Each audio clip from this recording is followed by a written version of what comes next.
તો નમસ્કાર ગુજરાત, સ્વાગત છે ફરી એકવાર આપનું આઝાદ તાજા નવા હવામાન સમાચારની અંદર। ગુજરાત રાજ્ય ઉપરના હવામાનને લઈને અત્યારે સૌથી મોટી અપડેટ છે કે વાતાવરણમાં અચાનક મોટા પલટાવાને લઈને નવી પ્રેડિક્શન આપી દેવામાં આવી છે। ત્યારે તો બીજી બાજુ મિત્રો પેસિફિક મહાસાગરમાં બની ચૂક્યું છે ડોલ્ફિન નામનું નવું મોટું વાવાઝોડું।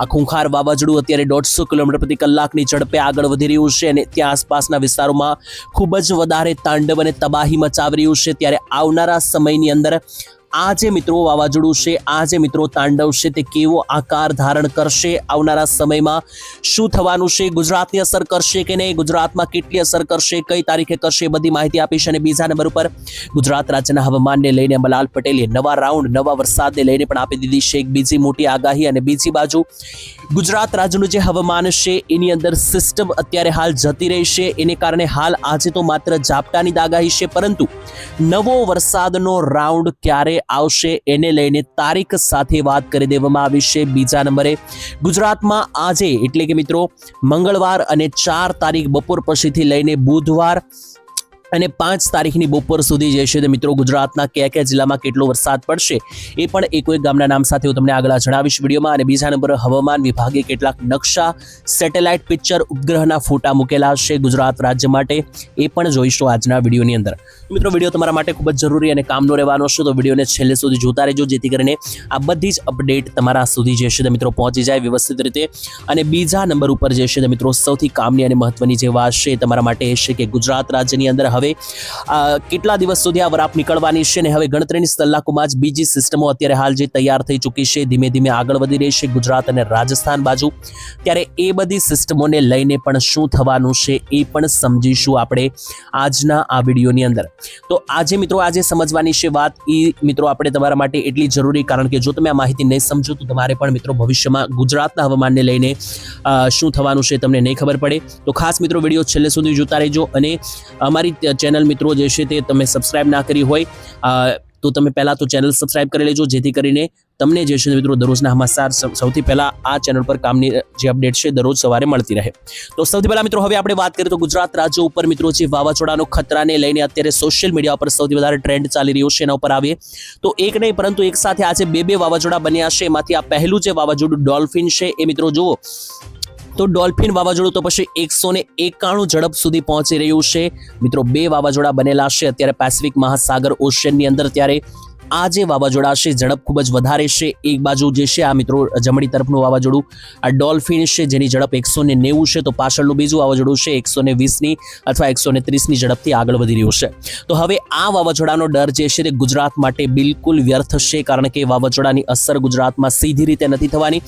એવું એટલા માટે કારણ કે આડકતરી રીતે અસર 100% થવાની છે, કારણ કે જેવું આ વાવાઝોડું અહીંયા બંગાળની ખાડી નજીક કરંટ ઉત્પન્ન કરશે એ કઈ રીતે તો જુઓ 6-7 તારીખ પછી મિત્રો જે છે ત્યાં વાવાઝોડું ચાઇના સાથે લેન્ડફોલ કરશે, એટલે ચાઇના સાથે જેવું ટકરાશે એટલે એનો જે કરંટ છે મિત્રો જુઓ છેક આ વાવાઝોડાનો કરંટ આ રીતનો આગળ વધી અહીંયા બંગાળની ખાડી સુધી પહોંચી રહ્યો છે। એટલે બંગાળની ખાડીમાં જેવું આ વાવાઝોડું ચાઇના સાથે લેન્ડફોલ કરશે એટલે બંગાળની ખાડીમાં જે છે તે મિત્રો એક મહત્વનો એક કરંટ ઉત્પન્ન થશે, એક સાયક્લોનિક સર્ક્યુલેશન બનશે 8 થી 9 તારીખે। એટલે બંગાળની ખાડીમાં પણ જે લો પ્રેશર સિસ્ટમ અને જે સાયક્લોનિક સિસ્ટમ બનશે એને કારણે ગુજરાત રાજ્ય ઉપર તેની અસર વરસાદ રૂપે 100% થશે અને ગુજરાતમાં નવો વરસાદનો રાઉન્ડ આ રીતે શરૂ થશે। અને અંબાલાલ પટેલે પણ આગાહી આપી દીધી છે નવા વરસાદના રાઉન્ડ વિશે। અંબાલાલની જે આગાહી છે એ જ રીતે આખું વાતાવરણ ગુજરાતનું સેટેલાઇટ પિક્ચરો તરફથી પણ ફેરવાતું જોવા મળી રહ્યું છે।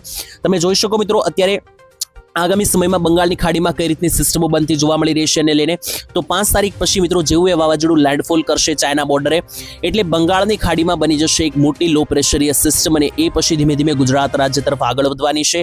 અને એ જે લો પ્રેશરીય સિસ્ટમ છે એને કારણે ગુજરાત આસપાસ મિત્રો જુઓ તો 6-7 તારીખ આસપાસ જે સિસ્ટમ ગુજરાતની એકદમ આ પાસે આવી રહી છે એ મિત્રો ગુજરાત રાજ્ય ઉપર શરૂ કરશે વરસાદનો નવો રાઉન્ડ। એટલે વરસાદનો નવો રાઉન્ડ તમને 7 તારીખની સાંજથી મિત્રો શરૂ થતો જોવા મળી શકે, જે 15 તારીખ સુધી છૂટાછવાયા રેન્જમાં જે છે તે શરૂ રહેવાના પૂરેપૂરા એંધાણ છે। એટલે મિત્રો વાવાઝોડાની અસર જે છે તે મિત્રો બંગાળની ખાડીમાં સિસ્ટમ શરૂ થવાને કારણે થશે અને ત્યાર પછી જે છે તે મિત્રો ધીમે ધીમે પછી મિત્રો જે છે તે ખાસ કરીને આજે અપડેટ જે મિત્રો આવી રહી છે તે મુજબ જોઈએ તો આજે ધીમે ધીમે થોડી અસરો શરૂ થશે 7 તારીખથી અને પછી એ રાઉન્ડ કેવો રહેશે એના વિશે પણ અંબાલાલે કહ્યું છે. અંબાલાલે મિત્રો જે માહિતી આપી છે અનુસાર ગુજરાતમાં આજે રાઉન્ડ રહેવાનો છે ખૂબ જ સારો રહી શકે, ઘણા બધા વિસ્તારોમાં વરસાદની રેન્જ વધી શકે અને જ્યારે મિત્રો એ સિસ્ટમ નજીક આવશે ત્યારે આપણે એના ઉપર પ્રોપર અભ્યાસ કરીને અપડેટ આપીશું કે પછી એ સિસ્ટમ કયા ભાગમાં કેટલી અસર કરશે. પરંતુ અત્યારથી તમે એ વાત મગજમાં રાખી શકો કે ગુજરાતમાં 4, 5 અને 6 તારીખ વરાપ નીકળશે એટલે વરસાદનું પ્રમાણ ઘટશે, જોર ઘટવાયું છે. તો આની અંદર ખેતી આધારિત જે કામો હોય તમે કરી શકો અને 7 તારીખથી ફરી મિત્રો સિસ્ટમ એક્ટિવ થવાના એંધાણ છે. અત્યારે હાલનું મિત્રો ગુજરાતનું હવામાન કેવું છે એને લઈને હવામાન વિભાગે સેટેલાઇટ ઇમેજ મૂક્યું છે, તમે જોઈ લો.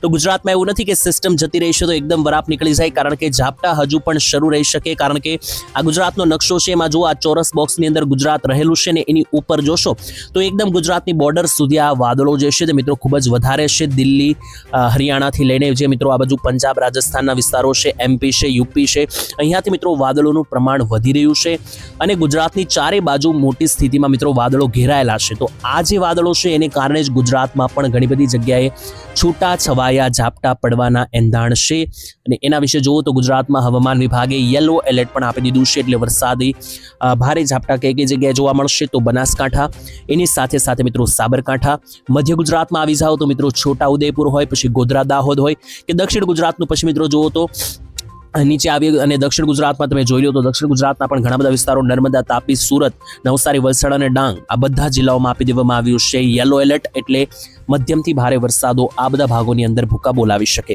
તો આ રીતની સંપૂર્ણ અપડેટ છે. અને બાકી મિત્રો તમને જણાવી દઈએ તો હવે મિત્રો હું તમને કોઈ ગામના નામ સાથે જણાવી આપું કે ગુજરાતમાં આજની તારીખમાં કઈ જગ્યાએ કેટલો વરસાદ પડી શકે.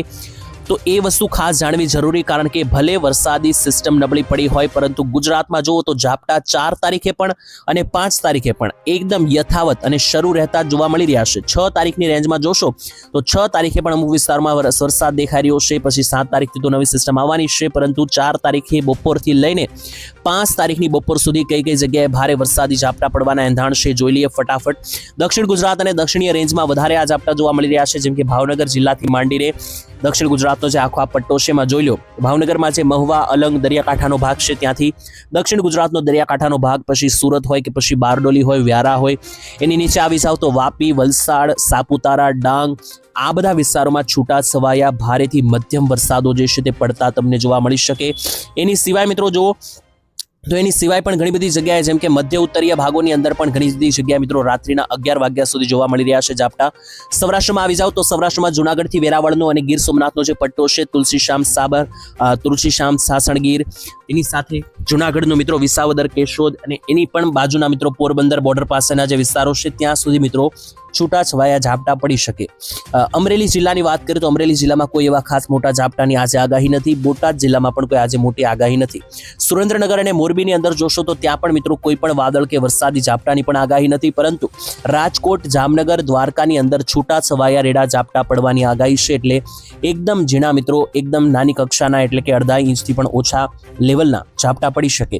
કચ્છમાં મિત્રો જોવો તો કચ્છમાં પણ આખું મિત્રો કોરું વાતાવરણ છે, પરંતુ રાપર, ગાંધીધામ, માંડવી, ભચાઉ આ જે વિસ્તાર છે આખો નીચેનો પટ્ટો ત્યાં એકદમ મધ્યમ લેવલના અને હળવા ઝાપટા પડવાની પૂરેપૂરી આગાહી છે. ઉત્તર ગુજરાતના ભાગોમાં થોડા વધારે સારા ઝાપટા પડતા જોવા મળી શકે, જેમ કે મહેસાણાનું કડી, તેની સાથે ગાંધીનગર બોર્ડર પાસે ઉપર જોઈએ તો રાધનપુર, પાટણ, સિદ્ધપુર, તેની સાથે ઊંઝા અને એની ઉપર પાલનપુર, ડીસા, બનાસકાંઠા આ રેન્જમાં મિત્રો તમને થોડા વધારે ભારે માવઠા પણ પડી શકે, ઝાપટા પડી શકે. અને એની સાથે મધ્ય ગુજરાતમાં આવી જાઓ તો મધ્ય ગુજરાતની અંદર જુઓ દાહોદ બાજુ એક સૌથી વધારે મિત્રો જે છે તે તીવ્ર સિસ્ટમ મધ્ય પ્રદેશની એમપી અને યુપી બોર્ડર પાસે સિસ્ટમ છે એ મિત્રો મધ્યપ્રદેશ સુધીની અને દાહોદ સુધી લંબાઈ રહી છે. એટલે જે દાહોદ, ગોધરા, છોટાઉદેપુરનો રેન્જ છે ત્યાં પણ થોડા સારા મધ્યમ લેવલના ઝાપટા વડોદરા સુધી અસર દેખાડી શકે. તો આ રીતની મિત્રો સંપૂર્ણ અપડેટ છે આજ માટે કે કઈ જગ્યાએ ઝાપટા રહી શકે. અને પછી 5 તારીખે બુધવારે જુઓ તો 5 તારીખે પણ રાત્રિ સુધી આ જ બધા રેન્જમાં છૂટાછવાયા લેવલના વરસાદો જોવા મળી રહ્યા છે. અને ઓલ ઓવર ગુજરાતનું હવામાન હવે તમે અહીંયાથી જુઓ તો તમને તારીખ વાઇઝ હું તમને અહીંયા સમજાવી દઉં કે જેનાથી તમારા મનમાં ક્રિસ્ટલ ક્લિયર પિક્ચર બેસી જાય. તો તારીખ વાઇઝ સમજી લો મિત્રો આવનારા 5 થી 6 દિવસનું હવામાન. તો મિત્રો 4 તારીખ 5 તારીખ, 6 તારીખ, 7, 8 અને 9 આટલા દિવસથી મિત્રો આપણે સમજવાની શરૂ કરીએ. તો આની અંદર મિત્રો તમે જોશો તો 4 તારીખ અને 5 તારીખ વિશે તો મેં તમને આજે જ જણાવ્યું એ રીતનો માહોલ જોવા મળવાનો છે. એટલે કે તમને એકદમ મિત્રો ઝીણા લેવલના, હળવા લેવલના છૂટાછવાયા વરસાદો જે છે તે જોવા મળી શકે. પછી 5 તારીખે પણ મિત્રો એવું જ વાતાવરણ રહેવાની આગાહી છે, હળવા મધ્યમ લેવલના ઝાપટા 2 દિવસ. 6 તારીખે પણ મિત્રો થોડા વરસાદ અને એકદમ સૂકું વાતાવરણ રહેશે, પરંતુ 7 તારીખથી ધીમી ધારે શરૂઆત થશે નવી સિસ્ટમની. પછી એ સિસ્ટમ કઈ દિશામાં જાય છે એના ઉપર આધાર રાખશે કે 8 તારીખ અને 9 તારીખ કેવી રહેશે. એટલે 5, 6, 7, 4, 5 અને 6 તારીખ કોઈ મોટા વરસાદ નથી. એની અંદર તમે પૂરેપૂરી વરાપ ગણી શકો અને તમારા ખેતીલક્ષી કામો પતાવી શકો. પછી 7 તારીખથી આગળનો માહોલ કેવો છે એના વિશે આવનારા સમયમાં જ્યારે સિસ્ટમ બનશે અને એના વિશે અપડેટ આવશે ત્યારે હું તમને જણાવીશ. આજ માટે મિત્રો આટલું જ રાખીએ છીએ. ફરી આવતીકાલે મળીશું એક નવા હવામાન સમાચારમાં. ત્યાં સુધી રજા આપશો. ધન્યવાદ. જય માતાજી, જય દ્વારકાધીશ.